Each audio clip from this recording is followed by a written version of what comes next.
이 시간에 사도신경으로 우리의 신앙 고백하겠습니다. 전능하사 천지를 만드신 하나님 아버지를 내가 믿사오며 그 외아들 우리 주 예수 그리스도를 믿사오니 이는 성령으로 잉태하사 동정녀 마리아에게 나시고 본디오 빌라도에게 고난을 받으사 십자가에 못 박혀 죽으시고 장사한 지 사흘 만에 죽은 자 가운데서 다시 살아나시어 하늘에 오르사 전능하신 하나님 우편에 앉아 계시다가 저리로서 산 자와 죽은 자를 심판하러 오시리라. 성령을 믿사오며 거룩한 공회와 성도가 서로 교통하는 것과 죄를 사하여 주시는 것과 몸이 다시 사는 것과 영원히 사는 것을 믿사옵나이다. 아멘. 은혜가 풍성하신 하나님, 오늘도 단잠에서 깨워주셔서 우리의 발걸음 주의 전으로 옮기게 하시니 감사합니다. 오늘도 주님 은혜 가운데 새 날을 맞이하게 하셨사오니 온종일 주님과 동행하며 복된 날 되게 해 주옵소서.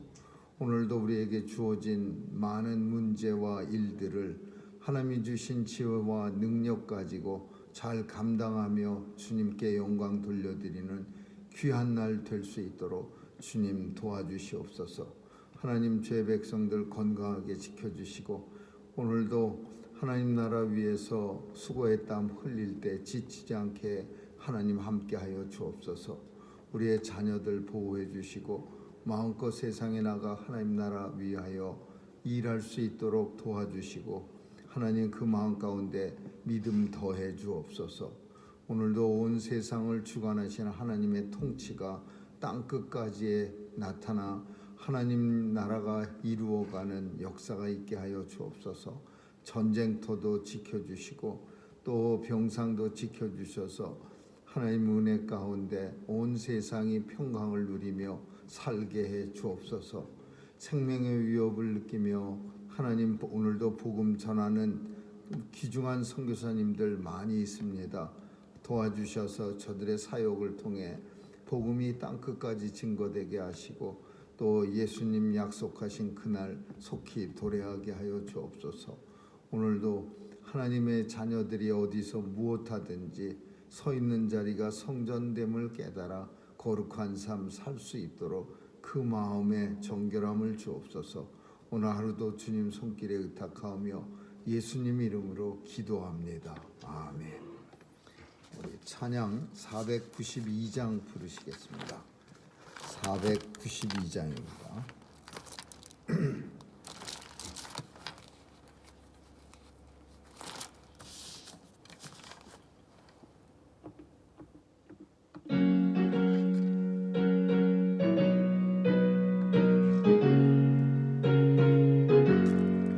나의 영원하신 기업 생명보다 귀하다. 나의 갈 길 다가도록 나와 동행하소서. 주께로 가까이 주께로 가오니 나의 갈 길 다가도록 나와 동행하소서. 세상 복이 아니라 모든 명예 버리고 험한 길을 가는 동안 나와 동행하소서. 주께로 가까이 주께로 가오니 나의 갈 길 다가도록 나와 동행하소서. 어두운 골짜기 지나가며 험한 바다 건너서 천국 문에 이르도록 나와 동행하소서. 주께로 가까이 주께로 가오니 나의 갈 길 다가도록 나와 동행하소서. 아멘. 하나님의 말씀은 창세기 17장 보겠습니다. 창세기 17장 1절에서 14절까지 한 절씩 교대로 읽습니다. 아브라함의 99세 때에 여호와께서 아브라함에게 나타나사 그에게 이르시되 나는 전능한 하나님이라 너는 내 앞에서 행하여 완전하라. 내가 내 언약을 나와 너 사이에 세워 너로 심히 번성케 하리라 하시니 아브라함이 엎드린데 하나님이 또 그에게 일러 가라사대 내가 너와 내 언약을 세우니 너는 열국의 아비가 될지라. 이제 후로는 내 이름을 아브라함이라 하지마 아니하고 아브라함이라 하리니 이는 내가 너로 열국의 아비가 되게 함이니라. 내가 너로 심히 번성케 하리니 나라들이 내게서 쫓아 일어나며 열왕이 내게로 쫓아나리라. 내가 내 언약을 나와 너와 내 대대 후손의 사이에 세워서 영원한 언약을 삼고 너와 내 후손의 하나님이 되리라. 내가 너와 내 후손에게 너의 우고하는 이 땅 곧 가나안 일경으로 주어 영원한 기업이 되게 하고 나는 그들의 하나님이 되리라. 하나님이 또 아브라함에게 이르시되 그런즉 너는 내 언약을 지키고 네 후손도 대대로 지키라. 너희 중 남자는 다 할례를 받으라. 이것이 나와 너희와 너희 후손 사이에 지키는 언약이니라. 너희는 양피를 베어라. 이것이 나와 너희 사이의 언약의 표징이니라. 때로 남자는 집에서 난 자나 혹 너희 자손이 아니요 이방 사람에게서 돈으로 숫자를 물어나고 난지 8일 만에 할례를 받을 것이라. 너희 집에서 난 자든지 너희 돈으로 산 자든지 할례를 받아야 하리니 이에 내 언약이 너희 살에 있어 영원한 언약이 되려니와 할례를 받지 아니한 남자 곧 그 양피를 베지 아니한 자는 백성 중에서 끊어지리니 그가 내 언약을 배반하였음이니라. 아멘. 거기까지 읽겠습니다.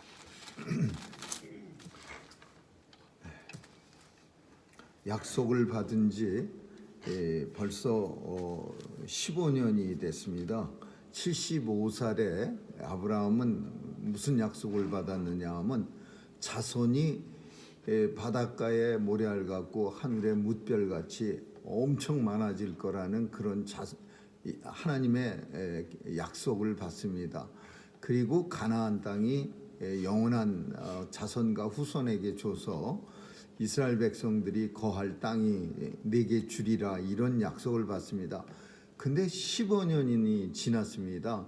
이 두 가지가 15년 지났는데 조금이라도 이루어졌느냐 하면 그렇지 않습니다. 하나도 이루어진 거 없고 지금 변한 거는 75살 때 아내 사레가 하갈을 갖다가 남편한테 첩으로 줘서 이스마엘이라는 아이 혼자 잘 자라고 있고 그리고 아브라함이 양자로 삼으려고 했던 그 아들 어려서부터 길리웠던 종 엘리에셀과 같이 살고 있는 그러니까 변한 거 하나님의 이 약속이 15년 전 75살 때 받은 약속 중에서 이루어진 거 하나도 없습니다. 그냥 이스마엘이 무럭무럭 잘 자라서 사춘기쯤 된 15살쯤 됐고 그리고 엘리에셀도 물론 장성해서 이제는 건장한 주인의 심부름을 충분히 감당할 수 있는 아들의 그 며느리를 구할 수 있을 만큼 아주 지혜로운 그런 일꾼이 됐고 이런 상황 속에서 우리는 하나님의 약속을 잊을만 합니다. 벌써 15년이라는 시간도 많이 흘렀고 변한 건 하나도 없고 근데 하나님이 그 잊을만한 시간 이제 곧 이삭이 태어나는 그런 시간에 99세 때에 하나님이 다시 나타납니다. 그래서 또 똑같은 약속이에요. 너와 나 사이에 언약 세워 너로 하여금 심히 번창케 하리라. 근데 어쩌면 이 말도 아브라함은 그 아내 사라에게 아이를 준다는 말도 이제는 거의 포기했을 겁니다. 이제 아내가 아이를 낳을 만한 10살 차인데 아내는 89살이에요. 그때 89살이 어떤 나이인지는 모르겠지만은 경수가 끊기고라는 표현은 더 이상 이제 아이 못 낳는다 그런 말이야. 그런데 아브라함한테 뭐 자손이 번창하니 그런 얘기 하나님이 해보셔야 아브라함도 들을 때 그냥 착한 아들 같이 뭐 이루어지지 않아도 아버지가 하시는 말씀이니까 네 그럼요 이런 식으로 어쩌면 받아들였을 겁니다. 내가 내 언약을 세워 내 자손이 번창케 하고 네 그럼요. 아브라함이 또 그와 하나님이 약속을 하는데 그게 뭐냐 하면 이름을 바꿔준다라는 거예요. 이름 바꾼다. 성경에서 이름 바꾸는 거는 굉장히 중요한 의미가 종종 있습니다. 아브람에서 아브라함으로 변하는 거예요. 아브라는 말은 아버지고 라함은 열국이야. 많은 나라, 한 나라가 아니라 엄청난 나라.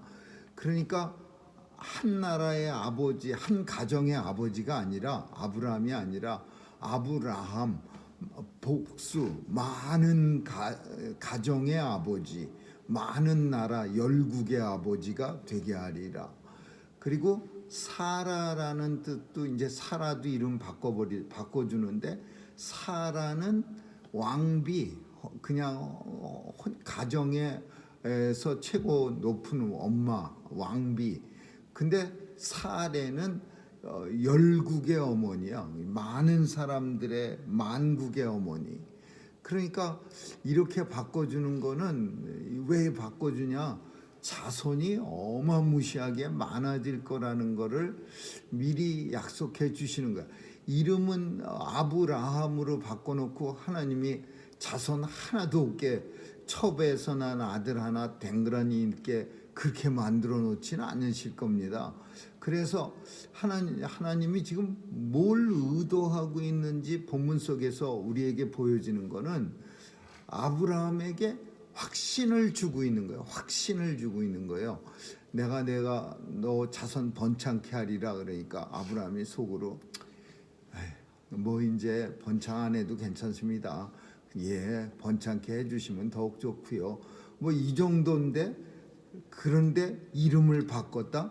이거는 뭔가 더 뚜렷한 증거예요. 아브라함 한 가족의 아버지, 아브라함 열국의 아버지. 지금 애가 한 명도 없는데 내가 열국의 아버지를 될 거야. 이렇게 이름 바꿔주시는 하나님은 아브라함 마음속에 확신을 주시기 위한 노력이라고 우리는 볼 수 있는 거예요. 그리고 이제 너로부터 열왕이 태어나, 한 가족이 태어나는 게 아니라 열왕, 왕이라고 하는 거는 한 나라의 왕은 그 왕 밑에 수많은 가족들이 있는 거죠. 부족 국가의 왕이라도. 그러니까 열왕 그러면 그냥 수백 가정의 아버지, 그 열왕이 내게서 태어나리라. 아브라함에게 정말 확실하게 이름도 바꿔서 믿을 수 있도록 그렇게 만들어 주시는 거예요. 이제 하나님이 그런 약속을 하시면서 우리가 잘 아는 그 컨디셔널 컨트랙, 그러니까 조건적 약속, 조건적 계약. 하나님은 나는 네 하나님 되고 너는 내 자손이 되고 그리고 너는 열국의 아비가 되고 그리고 너의 후손은 대대로 하나님의 자손 되고 날 섬기는 이런 컨트랙을 맺게, 나는 내 하나님이 되는 컨트랙을 맺는데 조건이 있어요. 조건이. 그게 뭐냐? 할례라는 겁니다. 이게 이제 처음에 율법이에요. 모세가 율법을 받기 전에는 모든 법이 다 그렇게 발전했듯이 우리나라도 고조선 8법 8가지밖에 법이 없었고, 또 법의 세계에서 최초의 법전으로 발견된 함무라비 법전에도 12개밖에 없었어요. 그러니까 그것만 가져도 그래도 세상이 돌아가니까 8법만 있었고 또 12개의 법만 있었던 거예요. 하나님의 자녀와 하나님과의 계획도 한 가지밖에 안 필요해요. 그게 뭐냐? 할례 받아라 이거야. 할례 받으면 그러면 내 자손인 것, 하나님의 후손이 하나님의 자녀라는 거 알고 있고 또 그가 하나님을 섬긴다는 걸 알려. 그래서 이 할례는 이스라엘 사람들이 그냥 넘어갈 수 없는 그런 약속입니다. 어떻게든지 심지어 하나님은 이스라엘 자손만 할례 받아라 그렇게 말하지 않고 네 집에서 기르는 모든 사람이야. 돈으로 사왔던 아니면은 그냥 누가 자기 자발적으로 들어와서 나 이 집에서 종 될래요 그런 사람도 그 집에서 자라는 사람이라면 다 할례를 받아야 된다 이거예요. 그래서 그 사도 바울이 이방인들한테 복음 전할 때 하나님의 백성 되는 방법을 예수 그리스도를 구세주로 고백하는 사람이면 누구나 다 하나님의 자녀가 됩니다. 이렇게 말했는데 유대인들은 그냥 자기 모든 진짜 생업을 다 전폐하고 바울 쫓아다니면서 바울이 전도한 이방인들한테 할례도 받아야 합니다. 할례도 받아야 합니다. 그래서 할례를 받게 한 거예요. 근데 이 할례가 굉장히 많은 의미를 가지고 있어요. 물론 할례라고 하는 하나의 하나님과의 약속, 율법의 한 종류긴 하지만 이 할례 속에는 큰 약속, 뭔가가 담겨 있는 거죠. 원시복음, 그러니까 이 할례 속에는 복음의 의미가 담겨 있는 거예요. 그게 뭐냐 하면 죽었다가 다시 사는 거예요. 예수 그리스도로 세례를 받은 사람들의 의미는 예수님과 함께 그냥 뭐 성부와 성자와 성령으로 세례를 주노니 그래서 세례 받는 게 아니라 세례의 진정한 의미는 죽었다가 살아나는 겁니다. 예수와 함께 죽었다가 예수와 함께 다시 사는 게 세례의 의미야. 그래서 물을 갖다가 머리에 얹기도 하고 그리고 침내 물속에 빠뜨리기도 합니다. 그래서 죽은 거를 상징하는 거예요. 그래서 이 할례도 마찬가지야. 피를 본다는 거는요 죽는다는 의미를 뜻해요. 제물이 하나님 앞에 드려질 때 배를 거 갖고서 죽여요. 피를 봐요. 그 마찬가지로 내 몸에 피를 본다는 거는 그것은 하나님 앞에 내가 제물로 드려지는 거야. 바쳐지는 거야. 그래서 죽는 거예요. 그랬다가 다시 하나님의 은혜로 살아나는 게 할례의 의미고 그리고 세례의 의미예요. 세례의 의미가 원시적 모형이 할례예요. 그래서 할례나 세례는 같은 맥락을 가지고 하나님의 자녀가 되는 상징이에요. 그렇다고 해서 할례 받았다고 해서 구원받는 거 아니에요.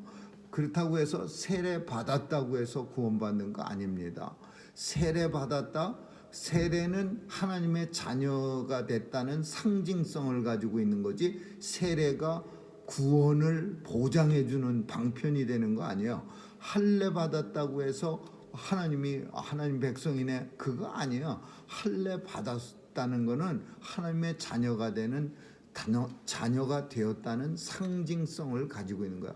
물론 모세는 이 할례를 받지 않았습니다. 왜냐하면은 성 안에서 자랐고 오늘 본문에 보면 난지 8일 만에 받게 돼 있어요. 아기 때 받잖아요. 나이 들어서 받으면 무지하게 힘들고 죽을 똥말똥. 이스라엘 백성들이 광야에서 애굽 가나안을 향해 갈 때 이 할례를 받지 않았다가 가나안 들어가서 사람들이 이 할례를 받습니다. 그때 이제 거룩한 땅에 들어가니까 여호수아가 첫 싸움하는 것도 좋다.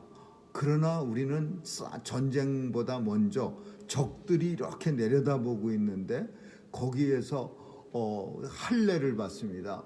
그러니까 3일 동안 꼼짝도 못하는 거예요. 그 할례는 8일 만에 받게 하는 거예요. 근데 때때로는 여러 가지 사건 때문에 뭐 바로의 왕궁에서 자랐기 때문에 할례를 누가 주겠습니까? 그리고 뭐 쫓겨다니고 이스라엘 백성들 끌고 가고 그러다 보니까 모세는 결혼하고 나서 자식들이 생겼을 때 그때 아내 십보라가 하나님의 뜻을 깨닫고서 광야에서 그 뾰족한 돌, 날카로운 돌로 모세와 자녀들에게 할례를 통해서 죽음을 면했다. 그렇게 성경이 표현하고 있어요. 그러니까 이 할례는 매우 중요한 거야. 매우 중요한 원시적 하나님의 언약이야. 컨디셔널, 조건적 계약. 그래서 이스라엘 백성들은 예수 그리스도 오신 뒤에도 이미 예수님이 오셔서 이 언약이 파괴됐어요. 더 이상은 조건적 약속은 인생이 지키질 못해요. 그래서 새 언약을 너희에게 주노니야. 이제 우리는 하나님의 약속을 지킬 만한 능력도 없다는 것을 하나님께서 아시고 예수님을 이 땅에 보내주셔서 예수님이 친히 우리는 그냥 이 땅에 태어나서 예수님 오셨기 때문에 우리가 옛 언약들을 할례받지 않아도 된다, 그 얘기가 아니라 예수님이 친히 담당하셨어요. 예수님이 하나님의 모든 율법들을 다 지켜서 만족시켰어요. 그 만족을 통해서 예수를 구세주로 고백하는 모든 사람들의 짐이 덜어진 거죠. 그래서 예수님이 우리의 대리자가 되신 거예요. 하나님과 계약을 맺을 때 그 약속들 내가 다 지킬 테니까 내가 대표하는 내 백성들한테는 그 책임을 묻지 마세요. 그래서 마치 우리의 가디안이 되셔서 우리의 보호자가 되셔서 하나님이 요구하시는 모든 조건을 충족시키고, 그리고 우리는 그 조건, 계약들을 우리는 수혜자가 될 수 있는 거예요. 근데 오늘 본문에 있는 거는 하나님께서 아브라함하고 계약하는 거예요. 할례를 받아라. 그 할례를 받아야만 하나님의 자손이 되고, 만약에 무시무시한 내용이 있어요. 받지 않으면 내가 이 지면에서 끊쳐버리게 하겠다. 더 죽여버리겠다, 그 얘기예요. 양피를 베어라. 이것이 나와 너희 사이의 표징이 약속이니라. 남자나 여자나, 남자는 집에서 난 자나 데려온 자나 돈 주고 산 자나 다 받아라. 난지 8일 만에 할례를 받아라. 만약에 안 받으면 그러면 이 땅에서 끊쳐버리라. 근데 뭐라고 표현하냐면 내 언약이 너희의 살에 있어 영원한 언약이 되리라. 할례를 받았다는 것은 영원토록 주님 앞에 영원한 언약이 된다는 것은 하나님 앞에 가고 나서도 그 하나님과의 언약이 살에 있는 거야. 살에 있어. 예수 그리스도를 우리가 성찬 예식을 통해서 모시면 그 예수님이 우리 살에 있어. 그래서 영원한 언약이 되는 것처럼 이 할례를 통해서 그 하나님의 약속이 내 살에 있어요. 그래서 영원한 언약이 되는 거예요. 이방 사람 이단들은요, 왜 성경 속에서 흔히 뭐가 많이 나오냐, 자기 몸에 상처를 내고 막 이런 내세요. 할례 대신에 어떤 이단들은 상처를 냅니다. 그리고 이 상처가 그 이단이 섬기는 신의 표시야. 그러니까 우리 그 고대 이스라엘 백성들이 언약 그 할례를 맺듯이 이단들 중에는 자기 바알 신을 섬기는 사람들, 뭐 아세라, 아스타롯 이런 여신들 섬기는 사람들이 그렇게 몸에다가 갈멜산에서 이사야 선지자하고 엘리야 선지자하고 싸울 때도 그때도 몸에 상처를 내고 막 난리를 칩니다. 그러니까 엘리야 선지자가 니네 하나님 주무시나 보다, 빨리 가서 깨워라, 그런 내용들이 있는 것처럼 우리는 이 몸에 살에 언약이 있어 라는 말이 매우 중요한 말이야. 하나님 앞에 가서도 안 없어지는 언약이야. 영원한 언약. 그래서 영원한, 이 땅에 육신 가지고 사는 동안만 약속이 아니라 하나님 앞에 가서도 계속 그 언약이 남아있기 때문에 영원한 언약이야. 없어지지 않는 영원. 할례를 받지 아니하는 남자들은 백성 중에서 끊어지게 하리라. 그는 내 약속을 배반하였습니다. 그러니까 얼마나 이게 중요한 내용입니까?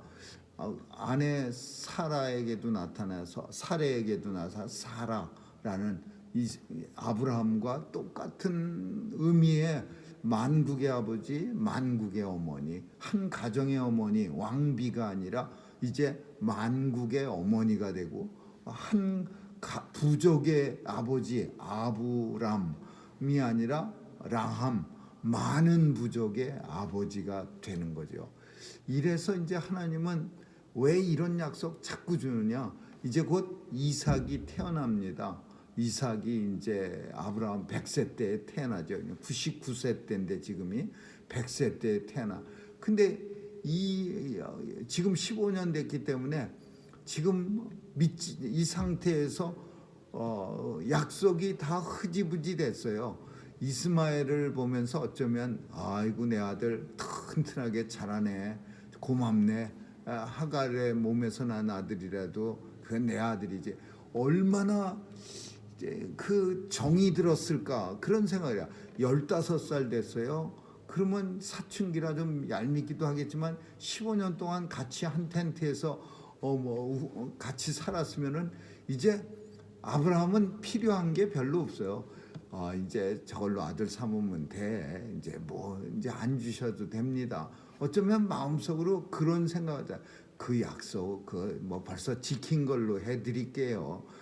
이스마엘도 씩씩하게 잘 자라고 들나귀 같이 아주 거친 손을 가졌고 일도 잘하고 기염도 독차지하고 있고 이제 없어도 돼요. 굳이 이 늙은이가 무슨 애는 이러면서 하나님 약속을 살짝 이제 무시하거나 잊혀질 때야 이제 나타나는 거예요. 나타나서 네 후손에서, 네 몸에서 난 자라야 네 후손이 되리라. 뭐랄까, 어쩌면 사전에 정띠는 작업, 정리 작업, 흔히 헤어지기 전에 정띠기 위해서 정띠는 그런 모습들을 보이기도 합니다. 그건 아니야. 그 사람하고는 안 돼. 이스마엘은 네 자손 안 돼. 그러기 위해서 사전에 미리 하나님이 나타나셔서 네 몸에서 난 자라야 네 후손이 되리라. 이 말을 15년이 지금 다시 한번 상기시키는 거예요. 하나님의 약속이 반드시 이루어진다는 것을 오늘 본문에서 다시 한번 아브라함과 사라에게 약속을 환기시키는 그런 걸 보여줍니다. 왜 환기시켜요? 잊어버리고 살았거든요. 이제 잊어버리고 사는 게 아니라 일부러 잊으려고 했을 거예요. 이거면 됐어. 이스마엘이면 됐어. 뭘 더 바래. 이러면서 하나님의 약속이 무너지려고 하는 찰나에 하나님이 나타나서 다시 한번 그거 아니야. 이제 우리가 다음에 살피는 사건들은 마음 아픈 사건들이에요. 아무리 우리는 성경 속에서 하갈이 첩이고 이스마엘은 애굽 쪽 조상이 되고 그러니까 괜찮겠지만 아버지로서 그 이스마엘 쫓아내려면요 그 얼마나 고통스러워요. 약속 지키지, 하나님의 약속을 살짝 의심하면서 산 사람들이 겪어야 할 고통이라고 우리는 볼 수 있는 거죠. 아무쪼록 우리 하나님에 대한 약속도 흐지부지해져 희미해질 쯤에는 꼭 하나님께서 다시 한번 약속을 확인시켜주는 그것이 고난일 수도 있고 때로는 놀라운 하나님의 기적이 나타날 수도 있고, 그래서 그냥 아슬아슬하게 뭘 느끼느냐 하면 아슬아슬하게 계속해서 하나님의 백성을 끌고 가시는 하나님의 모습, 하나님의 약속의 자손의 모습이 다 없어질 때쯤 나타나서 또 한번 약속으로 다짐을 시켜주시고, 그리고 아슬아슬하게 이어가시는 참 인간의 연약한 믿음과 하나님의 끝없는 사랑이 본문 속에서 보여진다. 우리 그렇게 보는 거죠. 하나님의 사랑을 오늘도 우리는 많이 받은 하나님의 자녀로서 오늘도 감사하는 마음으로 살아갈 수 있기를 주님의 이름으로 축원합니다. 기도하겠습니다. 좋으신 하나님 감사합니다. 참 아슬아슬하게 하나님의 자녀의 신분을 끌고 가고 있는 아브라함에게 찾아오셔서 또 한 번의 큰 사랑으로 다시 한번 약속해 주시고 언약을 베풀어 주시는 하나님의 은혜 감사드리며 우리의 모습도 아브라함의 모습 속에서 발견하게 하여 주옵소서. 오늘도 감사와 찬양으로 하나님을 섬기며 살게 해 주옵소서. 감사드리며 예수님 이름으로 기도합니다. 아멘. 주기도문으로 마치겠습니다. 하늘에 계신 우리 아버지여, 이름이 거룩히 여김을 받으시오며 나라의 임하옵시며 뜻이 하늘에서 이룬 것 같이 땅에서도 이루어지이다. 오늘날 우리에게 일용할 양식을 주옵시오. 우리가 우리에게 죄 지은 자를 사하여 준 것 같이 우리의 죄를 사하여 주옵시오. 우리를 시험에 들게 하지 마옵시며 다만 악에서 구하옵소서. 대개 나라와 권세와 영광이 아버지께 영원히 있사옵나이다. 아멘.